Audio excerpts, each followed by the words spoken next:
नमस्कार, SK motivation में आपका स्वागत है। युवक का नाम केशव था, युवती का प्रेमा। दोनों एक ही कॉलेज के और एक ही क्लास के विद्यार्थी थे। केशव नए विचारों का युवक था, जात पात के बंधनों का विरोधी। प्रेमा पुराने संस्कारों की कायल थी, पुरानी मर्यादाओं और प्रथाओं में पूरा विश्वास रखने वाली। लेकिन फिर भी दोनों में गाढ़ा प्रेम हो गया था और यह बात सारे कॉलेज में मशहूर थी। केशव ब्राह्मण होकर भी वैश्य कन्या प्रेमा से विवाह करके अपना जीवन सार्थक करना चाहता था। उसे अपने माता पिता की परवाह न थी। कुल मर्यादा का विचार भी उसे स्वांगसा लगता था। उसके लिए सत्य कोई वस्तु थी तो प्रेम थी, किंतु प्रेमा के लिए माता पिता और कुल परिवार के आदेश के विरुद्ध एक कदम बढ़ाना भी असंभव था। संध्या का समय है। विक्टोरिया पार्क के एक निर्जन स्थान में दोनों आमने सामने हरियाली पर बैठे हुए हैं। सैर करने वाले एक एक करके विदा हो गए, किंतु ये दोनों अभी वहीं बैठे हुए हैं। उनमें एक ऐसा प्रसंग छिड़ा हुआ है जो किसी तरह समाप्त नहीं होता। केशव ने झुंझलाकर कहा, इसका यह अर्थ है कि तुम्हें मेरी परवाह नहीं है। प्रेमा ने उसको शांत करने की चेष्टा करके कहा, तुम मेरे साथ अन्याय कर रहे हो केशव, लेकिन मैं इस विषय को माता पिता के सामने कैसे छेड़ूं, यह मेरी समझ में नहीं आता। वे लोग पुरानी रूढ़ियों के भक्त हैं। मेरी तरफ से कोई ऐसी बात सुनकर मन में जो जो शंकाएं होंगी उनकी तुम कल्पना कर सकते हो। केशव ने उग्र भाव से पूछा, तो तुम भी उन्हीं पुरानी रूढ़ियों की गुलाम हो? प्रेमा ने अपनी बड़ी बड़ी आंखों में मृदु स्नेह भरकर कहा, नहीं, मैं उनकी गुलाम नहीं हूं, लेकिन माता पिता की इच्छा मेरे लिए और सब चीजों से अधिक मान्य है। तुम्हारा व्यक्तित्व कुछ नहीं है, ऐसा ही समझ लो। मैं तो समझता था कि ये ढकोसले मूर्खों के लिए ही है, लेकिन अब मालूम हुआ कि तुम जैसी विदुषियां भी उनकी पूजा करती हैं। जब मैं तुम्हारे लिए संसार को छोड़े को तैयार हुआ था, वो तुमसे भी यही आशा करता हूं। प्रेमा ने मन में सोचा, मेरा अपनी देह पर क्या अधिकार है? जिन माता पिता ने अपने रक्त से मेरी सृष्टि की है और अपने स्नेह से उसे पाला है, उनकी मर्जी के खिलाफ कोई काम करने का उसे कोई हक नहीं। उसने दीनता के साथ केशव से कहा, क्या प्रेम स्त्री और पुरुष के रूप ही में रह सकता है, मैत्री के रूप में नहीं? मैं तो आत्मा का बंधन समझती हूं। केशव ने कठोर भाव से कहा, इन दार्शनिक विचारों से तुम मुझे पागल कर दोगी प्रेमा। बस इतना ही समझ लो, मैं निराश होकर जिंदा नहीं रह सकता। मैं प्रत्यक्ष आदि हूं और कल्पनाओं के संसार में प्रत्यक्ष का आनंद उठाना मेरे लिए असंभव है। यह कहकर उसने प्रेमा का हाथ पकड़कर अपनी ओर खींचने की चेष्टा की। प्रेमा ने झटके से हाथ छुड़ा लिया और बोली, नहीं केशव, मैं कह चुकी हूं कि मैं स्वतंत्र नहीं हूं। तुम मुझसे वह चीज न मांगो जिस पर मेरा कोई अधिकार नहीं है। केशव को अगर प्रेमा ने कठोर शब्द कहे होते तो भी उसे इतना दुख न हुआ होता। एक क्षण तक वह मन मारे बैठ आ रहा, फिर उठकर निराशा भरे स्वर में बोला, जैसी तुम्हारी इच्छा। आहिस्ता आहिस्ता कदम सा उठाता हुआ वहां से चला गया। प्रेमा अब भी वहीं बैठी आंसू बहाती रही। रात को भोजन करके प्रेमा जब अपनी मां के साथ लेटी तो उसकी आंखों में नींद न थी। केशव ने उसे एक ऐसी बात कह दी थी जो चंचल पानी में पड़े वाली छाया की तरह उसके दिल पर छाई हुई थी। प्रतिक्षण उसका रूप बदलता था। वह उसे स्थिर न कर सकती थी। माता से इस विषय में कुछ कहे तो कैसे? लज्जा मोह बंद कर देती थी। उसने सोचा, अगर केशव के साथ मेरा विवाह न हुआ तो उस समय मेरा क्या कर्तव्य होगा? अगर केशव ने कुछ उद्दंडता कर डाली तो मेरे लिए संसार में फिर क्या रह जाएगा? लेकिन मेरा बस ही क्या है? इन भांति भांति के विचारों में एक बात जो उसके मन में निश्चित हुई वह यह थी कि केशव के सिवा वह और किसी से विवाह न करेगी। उसकी माता ने पूछा, क्या तुझे अब तक नींद न आई? मैंने तुझसे कितनी बार कहा कि थोड़ा बहुत घर का कामकाज किया कर, लेकिन तुझे किताबों से ही फुर्सत नहीं मिलती। 4 दिन में तू पराए घर जाएगी, कौन जाने कैसा घर मिले। अगर कुछ काम करने की आदत न रही तो कैसे निभा होगा? प्रेमा ने भोलेपन से कहा, मैं पराए घर जाऊंगी ही क्यों? माता ने मुस्करा कर कहा, लड़कियों के लिए यही तो सबसे बड़ी विपत्ति है बेटी। माँ बाप की गोद में पलकर ज्यों ही सयानी हुई दूसरों की हो जाती है। अगर अच्छे रानी मिले तो जीवन आराम से कट गया, नहीं रो रोकर दिन काटना पड़ा। सब कुछ भाग्य के अधीन है। अपनी बिरादरी में तो मुझे कोई घर नहीं भाता। कहीं लड़कियों का आदर नहीं, लेकिन करना तो बिरादरी में ही पड़ेगा। न जाने यह जात पात का बंधन कब टूटेगा। प्रेमा डरते डरते बोली, कहीं कहीं तो बिरादरी के बाहर भी विवाह होने लगे हैं। उसने कहने को कह दिया, लेकिन उसका हृदय कांप रहा था कि माताजी कुछ भाप न जो आए। माता ने विस्मय के साथ पूछा, क्या हिंदुओं में ऐसा हुआ है? फिर उसने आप उस प्रश्न का जवाब भी दिया, और 2-4 जगह ऐसा हो भी गया तो उससे क्या होता है? प्रेमा ने इसका कुछ जवाब न दिया। भय हुआ कि माता कहीं उसका आशय समझ न जाए। उसका भविष्य एक अंधेरी खाई की तरह उसके सामने मुंह खोले खड़ा था, मानो उसे निगल जाएगा। न जाने कब नींद आ गई। प्रातकाल प्रेमा सोकर उठी तो उसके मन में एक विचित्र साहस का उदय हो गया था। सभी महत्वपूर्ण फैसले हम आकस्मिक रूप से कर लिया करते हैं, आनो कोई दैवी शक्ति हमें उनकी ओर खींच ले जाती है। वही हालत प्रेमा की थी। कल तक वह माता पिता के निर्णय को मान्य समझती थी, पर संकट को सामने देखकर उसमें उस वायु की हिम्मत पैदा हो गई थी जिसके सामने कोई पर्वत आ गया हो। वही मंद वायु प्रबल वेग से पर्वत के मस्तक पर चढ़ जाती है और उसे कुचलती हुई दूसरी तरफ जा पहुंचती है। प्रेमा मन में सोच रही थी, मानो यह देह माता पिता की है, किंतु आत्मा तो मेरी है। मेरी आत्मा को जो कुछ भुगतना पड़ेगा वह इसी देह से तो भुगतना पड़ेगा। अब वह इस विषय में संकोच करना अनुचित ही नहीं, घातक समझ रही थी। अपने जीवन को क्यों एक झूठे सम्मान पर बलिदान करे? उसने सोचा, विवाह का आधार अगर प्रेम न हो तो वह देह का विक्रय है। आत्मसमर्पण क्यों बिना प्रेम के भी हो सकता है? इस कल्पना ही से कि न जाने किस अपरिचित युवक से उसका विवाह हो जाएगा, उसका हृदय विद्रोह कर उठा। वह अभी नाश्ता करके कुछ पढ़ने आ रही थी कि उसके पिता ने प्यार से पुकारा, मैं कल तुम्हारे प्रिंसिपल के पास गया था, वे तुम्हारी बड़ी तारीफ कर रहे थे। प्रेमा ने सरल भाव से कहा, आप तो यूं ही कहा करते हैं। नहीं, सच। यह कहते हुए उन्होंने अपनी मेज की दराज खोली और मखमली चौखटों में जड़ी हुई एक तस्वीर निकालकर उसे दिखाते हुए बोले, यह लड़का ISSET के इम्तिहान में प्रथम आया है। इसका नाम तो तुमने सुना होगा। बूढ़े पिता ने ऐसी भूमिका बांध दी थी कि मां उनका आशय न समझ सकी, लेकिन प्रेमा भाप गई। उनका मन तीर की भांति लक्ष्य पर जा पहुंचा। उसने बिना तस्वीर की ओर देखे ही कहा, नहीं, मैंने तो उसका नाम नहीं सुना। पिता ने बनावटी आश्चर्य से कहा, क्या तुमने उसका नाम ही नहीं सुना? आज के दैनिक पत्र में उसका चित्र और जीवन वृत्तांत छपा है। प्रेमा ने रुखाई से जवाब दिया होगा, मगर मैं तो उस परीक्षा का कोई महत्व नहीं समझती। मैं तो समझती हूं जो लोग इस परीक्षा में बैठते हैं वे पल्ले सिर के स्वार्थी होते हैं। आखिर उनका उद्देश्य इसके सिवा और क्या होता है कि अपने गरीब, निर्धन, दलित भाइयों पर शासन करें और खूब धन संचय करें। यह तो जीवन का कोई ऊंचा उद्देश्य नहीं है। इस आपत्ति में जलन थी, अन्याय था, निर्दयता था। पिताजी ने समझा था प्रेमा यह बखान सुनकर लट्टू हो जाएगी। यह जवाब सुनकर तीखे स्वर में बोले, तू तो ऐसी बात कर रही है जैसे तेरे लिए धन और अधिकार का कोई मूल्य ही नहीं। प्रेमा ने ढिठाई से कहा, हां, मैं तो इसका मूल्य नहीं समझती। मैं तो आदमी में त्याग देखती हूं। मैं ऐसे युवकों को जानती हूं जिन्हें यह पद जबरदस्ती भी दिया जाए तो स्वीकार न करेंगे। पिता ने उपहास के ढंग से कहा, यह तो आज मैंने नई बात सुनी। मैं तो देखता हूं कि छोटी छोटी नौकरियों के लिए लोग मारे मारे फिरते हैं। मैं जरा उस लड़के की सूरत देखना चाहता हूं जिसमें इतना त्याग हो। मैं तो उसकी पूजा करूंगा। शायद किसी दूसरे अवसर पर यह शब्द सुनकर प्रेमा लज्जा से सिर झुका लेती, पर इस समय उसकी दशा उस सिपाही की सी थी जिसके पीछे गहरी खाई हो। आगे बढ़ने के सिवा उसके लिए और कोई मार्ग न था। अपने आवेश को संयम से दबाती हुई, आंखों में विद्रोह भरे, वह अपने कमरे में गई और केशव के कई चित्रों में से वह एक चित्र चुनकर लाई जो उसकी निगाह में सबसे खराब था और पिता के सामने रख दिया। बूढ़े पिताजी ने चित्र को उपेक्षा के भाव से देखना चाहा, लेकिन पहली दृष्टि ही में उसने उन्हें आकर्षित कर लिया। ऊंचा कद था और दुर्बल होने पर भी उसका गठन स्वास्थ्य और संयम का परिचय दे रहा था। मुख पर प्रतिभा का तेज न था, पर विचारशीलता का कुछ ऐसा प्रतिबिंब था जो उसके मन में विश्वास पैदा करता था। उन्होंने उस चित्र की ओर देखते हुए पूछा, यह किसका चित्र है? प्रेमा ने संकोच से सिर झुकाकर कहा, यह मेरे ही क्लास में पढ़ते हैं, अपनी ही बिरादरी का है। प्रेमा की मुखमुद्रा धूमिल हो गई। इसी प्रश्न के उत्तर पर उसकी किस्मत का फैसला हो जाएगा। उसके मन में पछतावा हुआ कि व्यर्थ मैं इस चित्र को यहां लाए।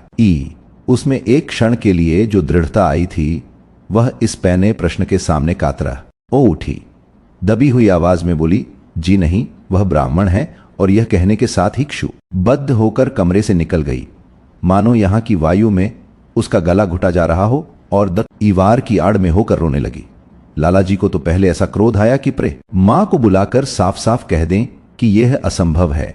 वे उसी गुस्से में दरवाजे तक आए, लेकिन प्रेमा को रोते देखकर नम्र हो गए। इस युवक के प्रति प्रेमा के मन में क्या भाव थे, यह उनसे छिपा न रहा। वे स्त्री शिक्षा के पूरे समर्थक थे, लेकिन इसके साथ ही कुल मर्यादा की रक्षा भी करना चाहते थे। अपनी ही जात ई के सुयोग्य वर्ग के लिए अपना सर्वस्व अर्पण कर सकते थे, लेकिन उस क्षेत्र के बाहर कुलीन और योग्य से योग्य वर्ग की कल्पना भी उनके लिए असह्य था। इससे बड़ा अपमान वे सोच ही न सकते थे। उन्होंने कठोर स्वर में कहा, आज से कॉलेज आना बंद कर दो। अगर शिक्षा कुल मर्यादा को डुबोना ही सिखाती है, कुशिक्षा है। प्रेमा ने कातर कंठ से कहा, परीक्षा तो समीप आ गई है। लालाजी ने दृढ़ता से कहा, आने दो, और फिर अपने कमरे में जाकर विचारों में डूब गए। 6 महीने गुजर गए। लालाजी ने घर में आकर पत्नी को एकांत में बुलाया और बोले, जहां तक मुझे मालूम है केशव बहुत ही सुशील और प्रतिभाशाली युवक है।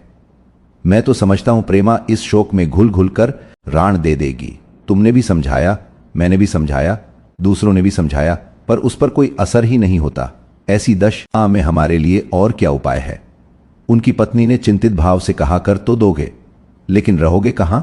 न जाने कहां से यह कोलचनी मेरी कोख में आई।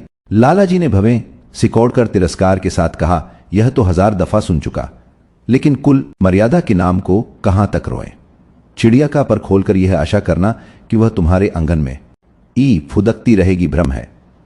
मैंने इस पर ठंडे दिल से विचार किया है और इस नतीजे पर पहुंचा हूं कि हमें इस आपद्धर्म को स्वीकार कर लेना ही चाहिए।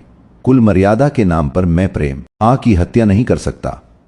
दुनिया हंसती हो ऐसे, मगर वह जमाना बहुत जल्द आने वाला है जब ये सभी धन टूट जाएंगे। आज भी सैकड़ों विवाह जात पात के बंधनों को तोड़कर हो चुके हैं। अगर विवाह का उद्देश्य स्त्री और पुरुष का सुखमय जीवन है तो हम प्रेमा की उपेक्षा नहीं कर सकते। वृद्धा ने क्षुब्ध होकर कहा, जब तुम्हारी यही इच्छा है तो मुझसे क्या पूछते हैं? लेकिन मैं कह देती हूं कि मैं इस विवाह के नजदीक न जाऊंगी, न कभी इस छोकरी का मुंह देख ऊंगी। समझ लूंगी जैसे और सब लड़के मर गए वैसे यह भी मर गई। तो फिर आखिर तुम क्या करने को कहती हो? क्यों नहीं उस लड़के से विवाह कर देते? उसमें क्या बुराई है? वह 2 साल में सिविल सर्विस पास करके आ जाएगा। केशव के पास क्या रखा है? बहुत होगा, किसी दफ्तर में क्लर्क हो जाएगा। और अगर प्रेमा प्राण हत्या कर ले तो कर ले। तुम तो उसे और शह देते हो। जब उसे हमारी परवाह नहीं है तो हम उसके लिए अपने नाम को क्यों कलंकित करें? प्राण हत्या करना कोई खेल नहीं है, यह सब धमकी है। मन घोड़ा है, जब तक उसे लगा मन दो पुहे पर हाथ भी न रखने देगा। जब उसके मन का यह हाल है तो कौन कहे केशव के साथ ही जिंदगी भर निबाह करेगी। जिस तरह आज उससे प्रेम है उसी तरह कल दूसरे से हो सकता है। तो क्या पत्ते पर अपना मांस बिकवाना चाहते हो? लालाजी ने स्त्री को प्रश्न सूचक दृष्टि से देखकर कहा, और अगर वह कल खुद जाकर केशव से विवाह कर ले तो तुम क्या कर लोगी? फिर तुम्हारी कितनी इज्जत रह जाएगी? वह चाहे संकोचवश या हम लोगों के लिहाज से यूं ही बैठी रहे, पर यदि जिद पर कमर बांध ले, हम तुम कुछ नहीं कर सकते। इस समस्या का ऐसा भीषण अंत भी हो सकता है। यह इस वृद्धा के ध्यान में भी न आया था। यह प्रश्न बम के गोले की तरह उसके मस्तक पर गिरा। एक क्षण तक वह अवाक की बैठी रह गई, मानो इस आघात ने उसकी बुद्धि की धज्जियां उड़ा दी हों। फिर पराभूत होकर बोली, तुम्हें अनोखी ही कल्पनाएं सोचती हैं। मैंने तो आज तक कभी भी नहीं सुना कि किसी कुलीन कन्या ने अपनी इच्छा से विवाह किया है। तुमने न सुना हो, लेकिन मैंने सुना है और देखा है, और ऐसा होना बहुत संभव है। जिस दिन ऐसा होगा उस दिन तुम मुझे जीती न एक खोगे। मैं ये नहीं कहता कि ऐसा होगा ही, लेकिन होना संभव है। तो जब ऐसा होना है तो इससे तो यही अच्छा है कि हम ही इसका प्रबंध करें। जब नाक ही कट रही है तो तेज छुरी से क्यों न कटे? कल केशव को बुलाकर देखो क्या कहता है। 6 महीने गुजर गए। लालाजी ने घर में आकर पत्नी को एकांत में बुलाया और बोले, जहां तक मुझे मालूम है केशव बहुत ही सुशील और प्रतिभाशाली युवक है। मैं तो समझता हूं प्रेमा इस शोक में घुल घुल कर राण दे देगी। तुमने भी समझाया, मैंने भी समझाया, दूसरों ने भी समझाया, पर उस पर कोई असर ही नहीं होता। ऐसी दशा में हमारे लिए और क्या उपाय है? उनकी पत्नी ने चिंतित भाव से कहा, कर तो दोगे, लेकिन रहोगे कहां? न जाने कहां से यह कोलचनी मेरी कोख में आई। लालाजी ने भवें सिकोड़कर तिरस्कार के साथ कहा, यह तो 1000 दफा सुन चुका, लेकिन कुल मर्यादा के नाम को कहां तक रोएं? चिड़िया का पर खोलकर यह आशा करना कि वह तुम्हारे आंगन में फुदकती रहेगी भ्रम है। मैंने इस पर ठंडे दिल से विचार किया है और इस नतीजे पर पहुंचा हूं कि हमें इस आपद्धर्म को स्वीकार कर लेना ही चाहिए। कुल मर्यादा के नाम पर मैं प्रेम की हत्या नहीं कर सकता। दुनिया हंसती हो ऐसे, मगर वह जमाना बहुत जल्द आने वाला है जब ये सभी धन टूट जाएंगे। आज भी सैकड़ों विवाह जात पात के बंधनों को तोड़कर हो चुके हैं। अगर विवाह का उद्देश्य स्त्री और पुरुष का सुखमय जीवन है तो हम प्रेमा की उपेक्षा नहीं कर सकते। वृद्धा ने क्षुब्ध होकर कहा, जब तुम्हारी यही इच्छा है तो मुझसे क्या पूछते हैं? लेकिन मैं कह देती हूं कि मैं इस विवाह के नजदीक न जाऊंगी, न कभी इस छोकरी का मुंह देख ऊंगी। समझ लूंगी जैसे और सब लड़के मर गए वैसे यह भी मर गई। तो फिर आखिर तुम क्या करने को कहती हो? क्यों नहीं उस लड़के से विवाह कर देते? उसमें क्या बुराई है? वह 2 साल में सिविल सर्विस पास करके आ जाएगा। केशव के पास क्या रखा है? बहुत होगा, किसी दफ्तर में क्लर्क हो जाएगा। और अगर प्रेमा प्राण हत्या कर ले तो कर ले। तुम तो उसे और शह देते हो। जब उसे हमारी परवाह नहीं है तो हम उसके लिए अपने नाम को क्यों कलंकित करें? प्राण हत्या करना कोई खेल नहीं है, यह सब धमकी है। मन घोड़ा है, जब तक उसे लगा मन दो पुहे पर हाथ भी न रखने देगा। जब उसके मन का यह हाल है तो कौन कहे केशव के साथ ही जिंदगी भर निबाह करेगी। जिस तरह आज उससे प्रेम है उसी तरह कल दूसरे से हो सकता है। तो क्या पत्ते पर अपना मांस बिकवाना चाहते हो? लालाजी ने स्त्री को प्रश्न सूचक दृष्टि से देखकर कहा, और अगर वह कल खुद जाकर केशव से विवाह कर ले तो तुम क्या कर लोगी? फिर तुम्हारी कितनी इज्जत रह जाएगी? वह चाहे संकोचवश या हम लोगों के लिहाज से यूं ही बैठी रहे, पर यदि जिद पर कमर बांध ले, हम तुम कुछ नहीं कर सकते। इस समस्या का ऐसा भीषण अंत भी हो सकता है। यह इस वृद्धा के ध्यान में भी न आया था। यह प्रश्न बम के गोले की तरह उसके मस्तक पर गिरा। एक क्षण तक वह अवाक की बैठी रह गई, मानो इस आघात ने उसकी बुद्धि की धज्जियां उड़ा दी हों। फिर पराभूत होकर बोली, तुम्हें अनोखी ही कल्पनाएं सोचती हैं। मैंने तो आज तक कभी भी नहीं सुना कि किसी कुलीन कन्या ने अपनी इच्छा से विवाह किया है। तुमने न सुना हो, लेकिन मैंने सुना है और देखा है, और ऐसा होना बहुत संभव है।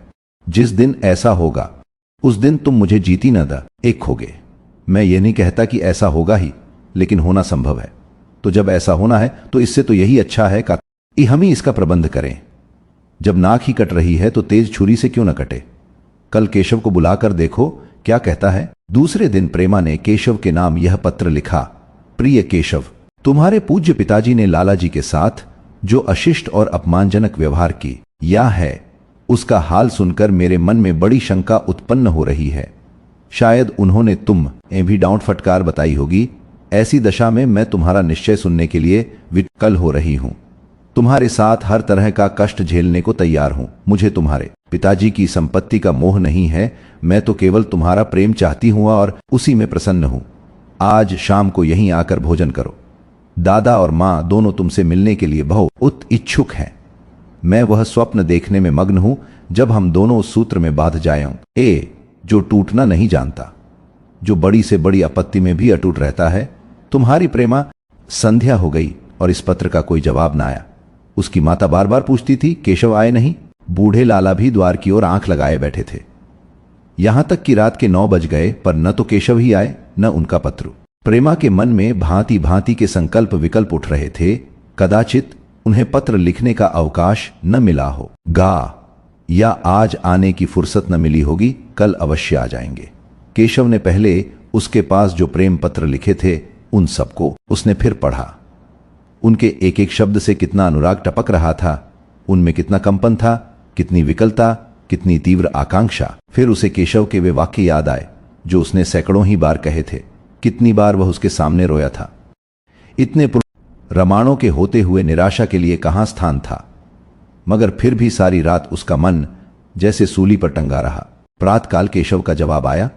प्रेमा ने कांपते हुए हाथों से पत्र लेकर पढ़ा। पत्र हाथ से गिर गया, ऐसा जो आन पढ़ा मानो उसकी देह का रक्त स्थिर हो गया हो। लिखा था, मैं बड़े संकट में हूं कि तुम्हें क्या जवाब दूं।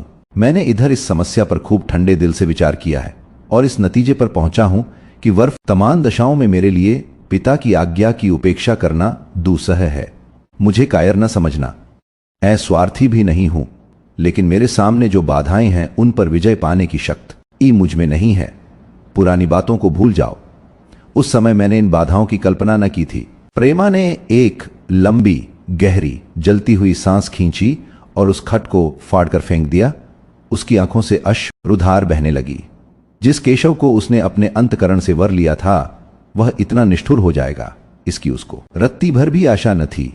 ऐसा मालूम पड़ा मानो अब तक वह कोई सुनहला स्वप्न देख रही थी, पर आंख खुलने पर वह सब कुछ अदृश्य हो गया। जीवन में जब आशा ही लुप्त हो गई तो अब अंधकार के सिवा और क्या रहा। अपने हृदय की सारी संपत्ति लगाकर उसने एक नाव लदवाई थी। वह नाव जलमग्न हो गई। अब दूसरी नाव कौन वहां सबके लदवाए। अगर वह नाव टूटी है तो उसके साथ वह भी डूब जाएगी। माता ने पूछा, क्या केशव का पत्र है? प्रेमा ने भूमि की ओर ताकते हुए कहा, हां, उनकी तबीयत अच्छी नहीं है। इसके सिवा वह और क्या कहे। केशव की निष्ठुरता और बेवफाई का समाचार कहकर लज्जित होने का साहस उसमें न था। दिन भर वह घर के काम धंधों में लगी रही, मानो उसे कोई चिंता ही नहीं है। रात को उसने सबको भोजन कराया, खुद भी भोजन किया और बड़ी देर हारमोनियम पर गाती रही। मगर सवेरा हुआ तो उसके कमरे में उसकी लाश पड़ी हुई थी। प्रभात की सुनहरी किरणें उसके पीले मुख को जीवन की आभा प्रदान कर रही थीं। आप सुन रहे थे मुंशी प्रेमचंद की लिखी कहानी कायर। कहानी अच्छा लगी हो तो वीडियो को लाइक, चैनल सब्सक्राइब जरूर करें। धन्यवाद।